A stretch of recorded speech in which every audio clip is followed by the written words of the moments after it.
क्या तनाव और स्ट्रेस से कैंसर हो सकता है? तो डायरेक्ट फॉर्म में तो कैंसर नहीं होगा, बट इनडायरेक्टली तो होगा ही। अब इनडायरेक्टली कैंसर कैसे हो सकता है स्ट्रेस और तनाव से? क्योंकि जब हम स्ट्रेस लेते हैं, तनाव लेते हैं, तो हमारे शरीर का हार्मोनल इम्बैलेंस तो होता ही है। शरीर के हार्मोन्स का इम्बैलेंस होना बहुत ही स्वाभाविक बात है। अब इसके में क्या होता है, जब शरीर के हार्मोन्स सही से काम नहीं करते, प्रॉपरली वर्क नहीं करते हैं, तो उससे क्या होता है, हमारे शरीर का इम्यूनिटी लेवल वीक होता है। यानी हमारे शरीर की जो रोग प्रतिरोधक क्षमता है वो कहीं ना कहीं कमज़ोर होती ही है। अब इसके साथ क्या होगा कि जो हमारे शरीर की जो रक्षक कोशिकाएं हैं वो भी धीरे धीरे धीरे कम होने लग जाएगी। जब हमारे शरीर की रक्षक कोशिकाएं कम हो रही है, रोग प्रतिरोधक क्षमता भी कम हो रही है, इसका मतलब क्या हो रहा है, हमारा मेटाबॉलिज्म भी वीक हो रहा है। अब इस सब में जब ऐसी सिचुएशन हमारे शरीर में उत्पन्न होती है, ऐसी जब इन्वायरमेंट होता है, उस समय क्या होता है कि कैंसर सेल को ग्रो करने के लिए इन्वायरमेंट मिलता है। अब कैंसर सेल को सर्वाइव करने के लिए, बढ़ने के लिए जब इन्वायरमेंट मिलेगा हमारी बॉडी में, तो क्या होगा, वो कैंसर स्प्रेड होगा।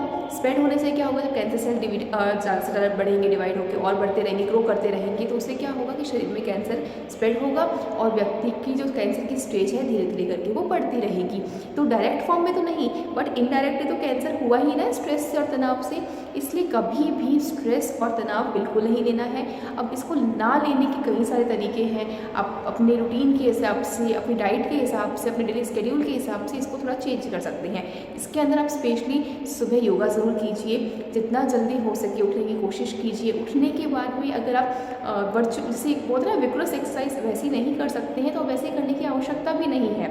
आपको बैठ के जो ब्रीदिंग एक्सरसाइजेज है वो करनी है, बिल्कुल धीरे धीरे, जितने आप श्वास अधिक ले पाए, ऑक्सीजन लेवल अपना इंक्रीज कर पाए, ऐसे ही आपको योगाभ्यास करने की ज़रूरी है। वो आप ज़रूर कीजिए। खूब सारा पानी पीजिए, जितना हो सके अपने आप को व्यस्त रखिए।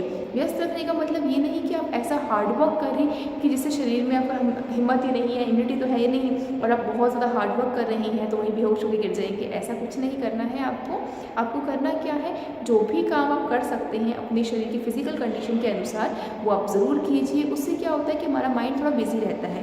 हम कुछ काम कर रहे होते हैं ना, खाली नहीं बैठे होते हैं, तो अपनी बीमारी के बारे में किसी कारणवश किसी भी चीज़ का स्ट्रेस लेके नहीं बैठते हैं। तो अगर स्ट्रेस नहीं लेंगे तो क्या होगा, इनडायरेक्टली भी कैंसर होने के चांसेस बिल्कुल बचेंगे ही नहीं।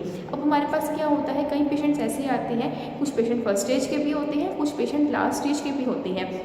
देखिए, दोनों में ना कंपैरिजन करके आपको थोड़ी सी बात बताती हूँ। अगर फर्स्ट स्टेज का पेशेंट है, आप कहेंगे फर्स्ट स्टेज के पेशेंट तो बहुत जल्दी ठीक हो जाने चाहिए, और लास्ट स्टेज के पेशेंट तो टाइम लगना ही चाहिए ना, टाइम तो लगेगा, पूरी बॉडी में स्प्रेड हो चुका है कैंसर से। लेकिन कई बार इसका उल्टा भी होता है, फर्स्ट स्टेज के पेशेंट को रिकवर होने में समय अधिक लग जाता है, और कई बार क्या होता है, लास्ट स्टेज के पेशेंट का रिकवरी रेट उनसे ज़्यादा होता है। अब दोनों में कारण क्या है, कारण है क्या, सिर्फ स्ट्रेस लेवल का।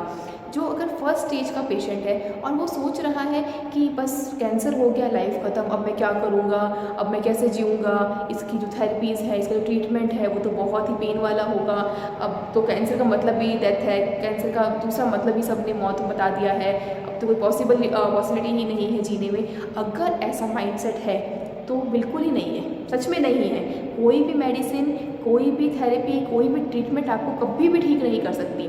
और तरफ क्या होता है कि लास्ट स्टेज का कोई पेशेंट है, लेकिन उसकी हिम्मत है, उसके अंदर एक जुनून है जीने का, उसे लगता है कि मैं इससे भी लड़ सकता हूँ, कैंसर से भी लड़ लूँगा, मेरा बॉडी है, मुझे पता है कि मुझे सर्वाइव करना आता है।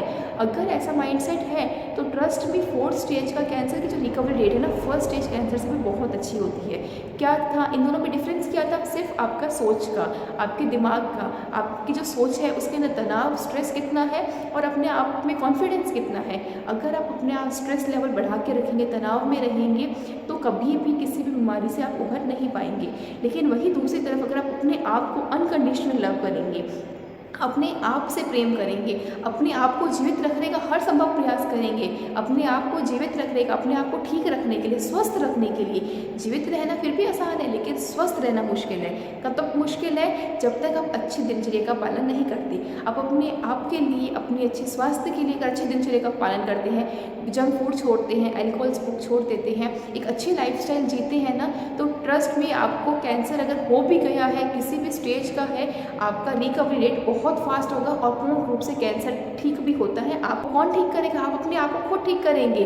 हम तो सिर्फ एक तरीका समझ लीजिए कि वे है, आपको बताते हैं, आपको गाइडेंस दे सकते हैं, लेकिन करने वाले तो आप ही हैं। इसलिए कभी भी स्ट्रेस नहीं लेना है, तनाव नहीं लेना है, स्पेशली उन टीनेजर्स के लिए जो पता नहीं किस बात का इतना स्ट्रेस लेके बैठ जाते हैं। पढ़ाई में मार्क्स कम आ गए, स्ट्रेस आ गया, किसी फ्रेंड से लड़ाई हो गई, उसका भी स्ट्रेस ले लिया, बॉयफ्रेंड गर्लफ्रेंड से झगड़ा हुआ, लड़ाई हो गई, छोड़ के चले गए, वॉटएवर जो भी कंडीशन हुई, बस स्ट्रेस ले लिया। अरे इतना स्ट्रेस क्यों लेना है? किस बात का स्ट्रेस लेना है? लाइफ है, ओवरकम करके कुछ नेक्स्ट स्टेप कीजिए ना, कुछ आगे ट्राई कीजिए, अपने आप के लिए कीजिए, अपने आप को अनकंडीशनल लव करिए। अगर अपने आप से प्रेम करेंगे ना, तो कोई भी परिस्थिति हो आपके आसपास, कितनी भी बुरी से बुरी परिस्थिति हो ना, उसमें उभर के आपको आना आता होगा। आप कैसे सीखेंगे अपने आप से प्रेम करना? उसके लिए क्या करना है, जो स्ट्रेस लेवल है उसको रिड्यूस करना है। उसको रिड्यूस करने के जो तरीके आपको बता दीजिए, अच्छा खाइए, अच्छे लोगों के साथ रहिए, अच्छे विचारों को ग्रहण कीजिए, अच्छी चीज़ें देखिए, हमारे धार्मिक ग्रंथ जो भी है अपने सनातन संस्कृति में उनको पढ़िए, उनसे सीखिए, बहुत चीज़ें हैं करने के लिए, लेकिन स्ट्रेस नहीं लेना है। इस पर आपको वापस ध्यान देते हैं। अब फिर भी किसी के साथ में ऐसी कुछ कंडीशंस हो गई है, कैंसर की स्टेजेस ऐसी है जो ट्रीटमेंट नहीं ले पा रही हैं, तो वो जो आप हेल्पलाइन नंबर आप स्क्रीन पे देख पा रही हैं ना, इस पर आप संपर्क कर सकते हैं, इस पर जानकारी ले सकते हैं। बिल्कुल कम से कम लागत मूल्य में, लागत शुल्क में संस्थान द्वारा, ज्योतिर्मय गौमूल्य सेवा संस्थान द्वारा कैंसर की चिकित्सा की जाती है। आप यहाँ से ट्रीटमेंट ले सकते हैं। कोई भी स्वास्थ्य संबंधित प्रश्न हो आप इस नंबर पर कॉन्टैक्ट कर सकते हैं, आप कमेंट्स में पूछ सकते हैं। अधिक जानकारी के लिए आप संस्थान में संपर्क जरूर कीजिएगा। दोस्तों धन्यवाद। जय गौ माता, वंदे मातरम।